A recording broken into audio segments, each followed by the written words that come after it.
I want to go to New Jersey because we also have video of former President Trump, who flew into Newark earlier today. Then his motorcade picked him up there and took him to Bedminster. And joining us now on the phone is our executive investigative reporter, John Santucci, who's been following along. And John, we're getting more response now from Trump's family and the Trump campaign and a video that they're sending out.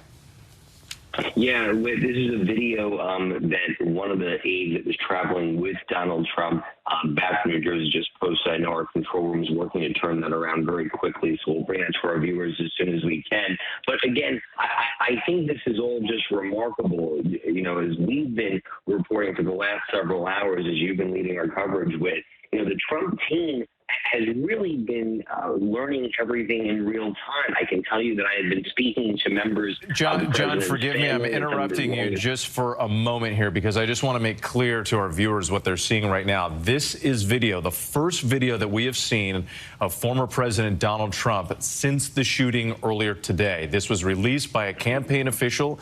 This is him stepping off of the plane that he flew into Newark, New Jersey. Remember, Trump was swept off the stage by the Secret Service. He waves to the camera there. He was taken to the emergency vehicles, taken off to a hospital for treatment, and was told that he suffered a graze wound to his right ear.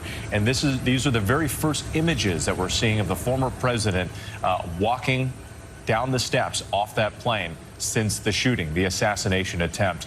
John, sorry again to interrupt. I just wanted to point out what the viewers were seeing. But again, you have been in touch with the Trump family throughout the course of the day. Yeah, and with that image, I can tell you something that, you know, at the end of the day, look, Donald Trump, we all know, right, is larger than life, if you will. But for his children, he is dad. And, you know, I can tell you that none of the children were with him today in Pennsylvania. They were all scrambling to reach their father, to get an update. They were actively in touch with Secret Service.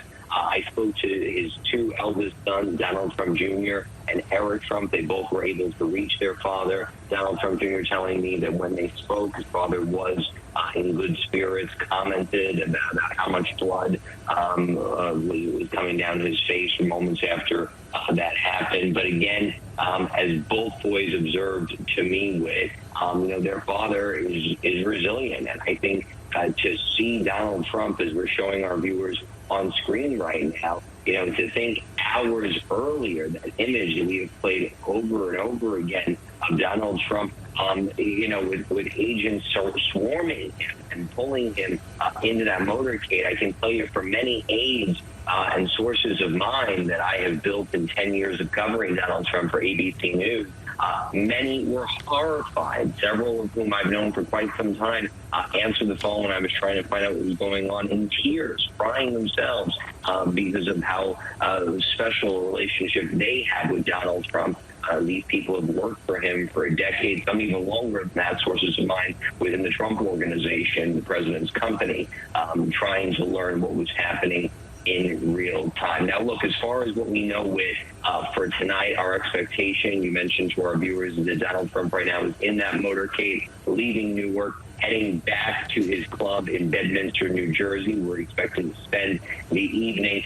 Tomorrow is supposed to be, or was supposed to be, I think that's a more appropriate word, a quiet day ahead of the Republican National Convention. But you got to imagine with Donald Trump, he is going to want to get out there and say something to his supporters, given these images of him walking off his plane for the first time anybody's seen him since he was escorted very quickly out of that rally in Pennsylvania.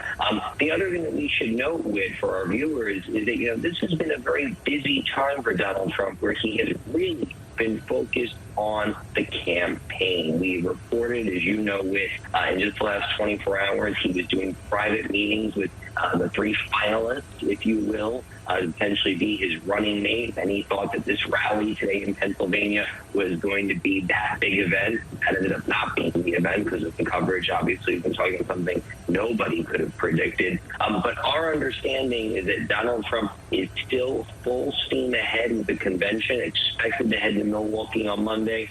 And we still believe that is then and there we'll find out who his running mate is. It is, though, I have to tell you, just as an observer, someone who's covered him for this time.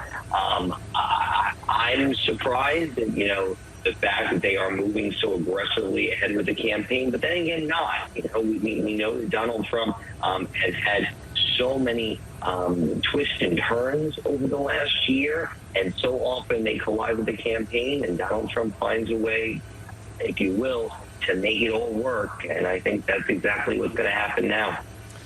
Absolutely, John, and you're seeing this remarkable split screen right here. John, thank you again. On the left side of your screen, that is that image that we discussed, the first images that we've seen of the former president after the shooting, stepping off the plane and then heading to Bedminster, New Jersey. On the right, those are the earlier images of the motorcade after he flew into Newark, then escorting him to Bedminster.